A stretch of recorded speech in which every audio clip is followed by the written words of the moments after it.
In this tutorial I'm going to show you how to crochet the honeycomb stitch, also known as the smock stitch. Known as the honeycomb because it looks like little honeycombs and almost like a double layer, but it is actually only one layer.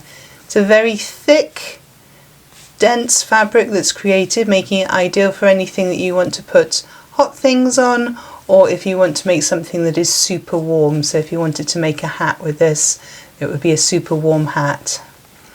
On the back you get a sort of almost basket weave effect, and then obviously you get the diamond honeycombs on the front there. So let's have a look at the tutorial.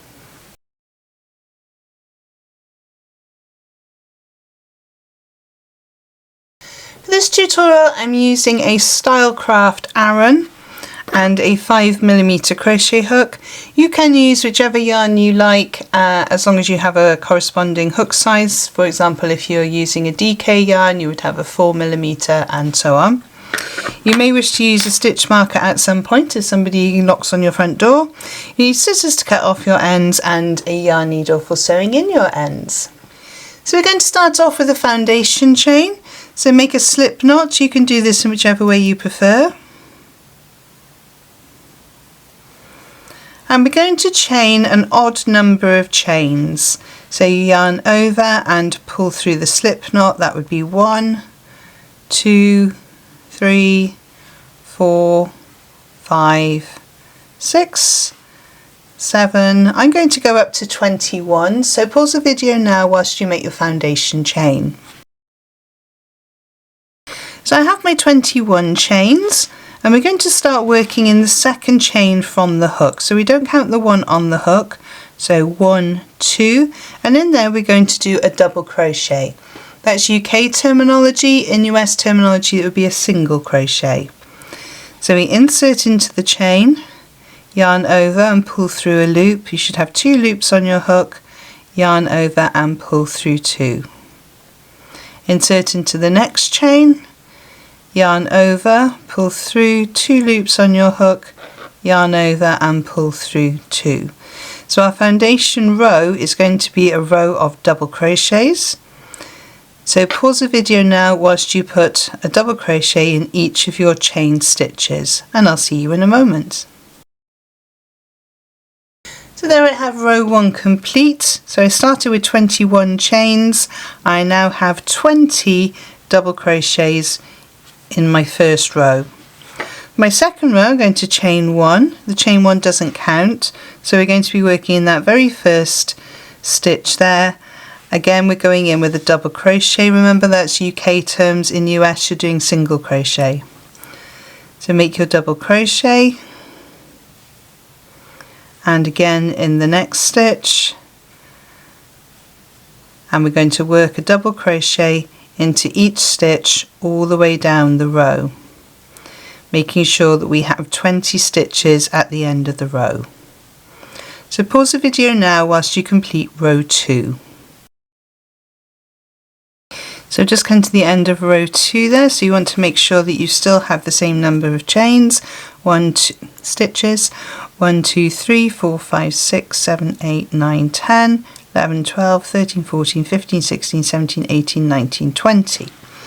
So for the next row then, for row 3, and rows 3, 4, 5 and 6 are the repeating rows of the pattern. So rows 1 and 2 are just your foundation rows. So we are going to chain 1 and we're going to turn our work, and in the very first stitch we're going to put a double crochet.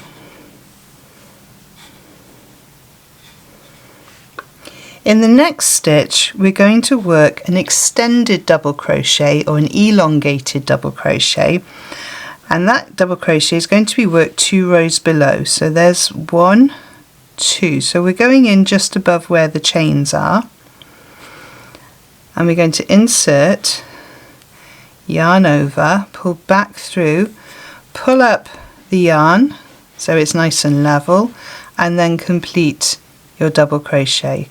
So you get a sort of spiked stitch. In the next stitch we're going to do a normal double crochet,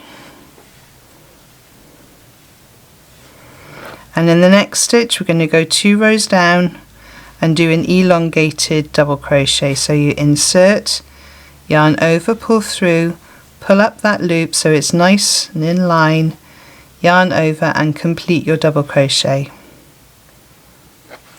Insert into the next stitch to make a double, and then we're going to do an elongated double crochet over the next stitch, and we're going to work this way all the way down the row, doing a double crochet, then an elongated crochet, double crochet,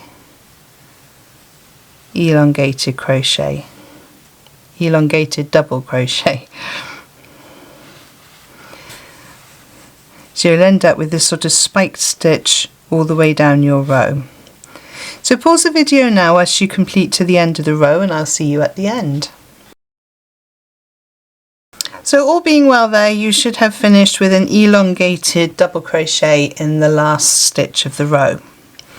If not, you need to go back and count just to make sure that you have your 20 stitches if you started off with 21 chains. So for the next row, row 4, we're going to chain 1 and we're going to turn our work, and we're going to do a double crochet in the first stitch.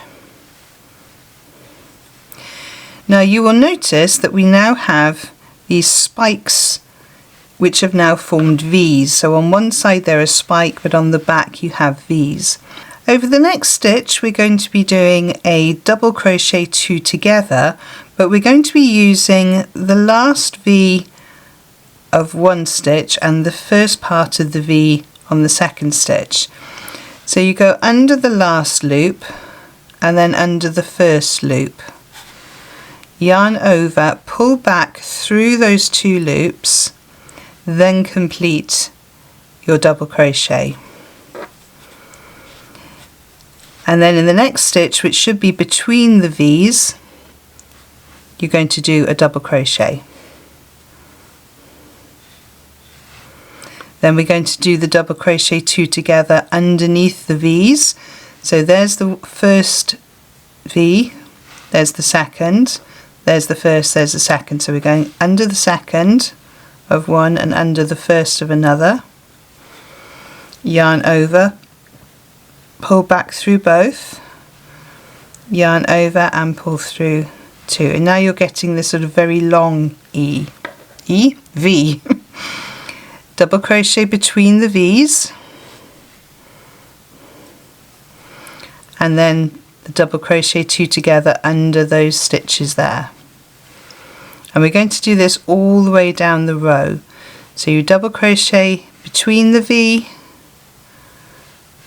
and then do your double crochet 2 together around these 2 posts here. Well, they're not posts, parts of the stitches there.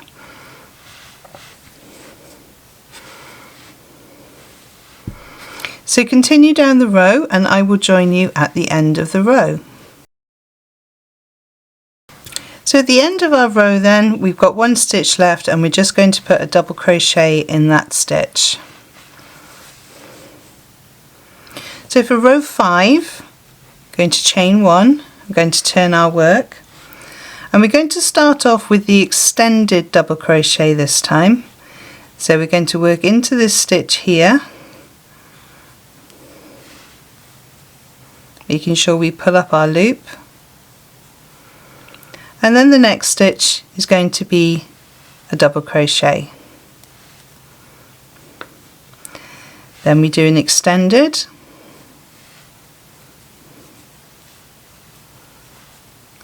and then we do a normal double crochet,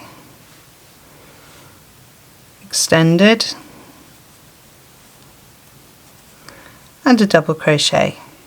And we're going to do that all the way down the row. So an extended stitch,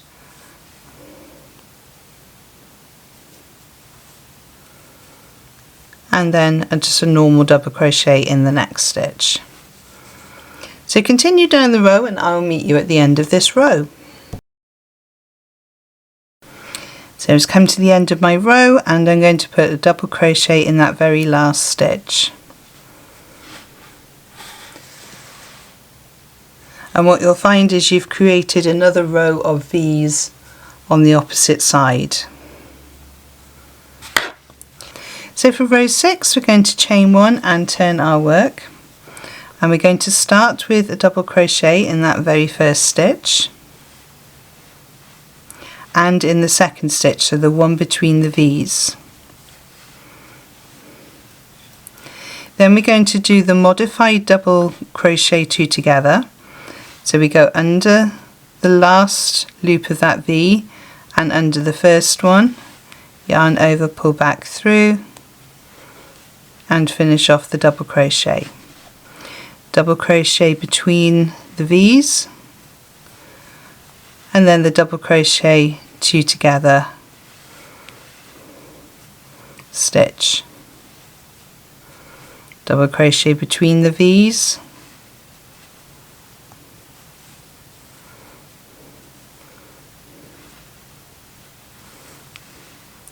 and then the double crochet 2 together, stitch.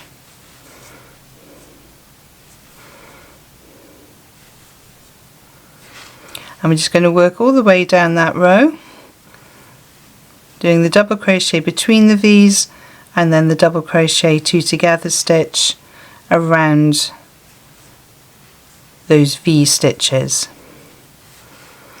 So pause the video now whilst you complete the rest of this row, and I'll see you at the end of the row. So just coming up to the end of my row, and I've got 1 double crochet to go in the last stitch, and that's the end of row 6. Now it's quite a dense pattern, so it doesn't really look like you've done 6 rows, but you have. So we need to then go chain 1, turn our work, and then we go back to row 3. So if you need to rewind the video to remember what row 3 is and work your way through the repeater pattern again, that's absolutely fine. But if you're not sure, it's double crochet in the first stitch and then extended double crochet 2 rows down in the next stitch, double crochet in the next stitch, double crochet 2 rows down in the next stitch. So I'm just going to work up a few more rows for you to see how it looks, and I will see you in a moment. One quick tip when you're doing your extended double crochets, when you're inserting them, make sure they're coming between the V's on the row on the other side. So if you need to turn it over just to check. So I do my double crochet as normal, and then I'm going into do my extended one and make sure it's between those 2 parts of the V stitch of the previous row. Right, I'm now going to carry on, and I'll see you in a moment. So here are a few more rows worked up for you. I can't remember if I did 2 or 3 sets now. So on the back you get a nice sort of almost a basket weave effect, and then on the front you get the honeycomb effect, and it's quite a dense fabric. It really is a stash buster, this one. You can see how thick that is, which makes it ideal for coasters, for trivets, for anything that you want to have something really, really warm. This is a perfect stitch. So that's how to do the honeycomb stitch. If you've enjoyed this video, please give it a thumbs up. It helps the algorithm show it to other crocheters. Also, if you've enjoyed it and you'd like to see more of my stitch tutorial videos, feel free to subscribe. It is free and you can unsubscribe at any time you want. I will pop 2 more videos on the side of the screen to help you on your crochet journey, and I will see you over there. Thank you so much for joining me on this one, and happy hooking!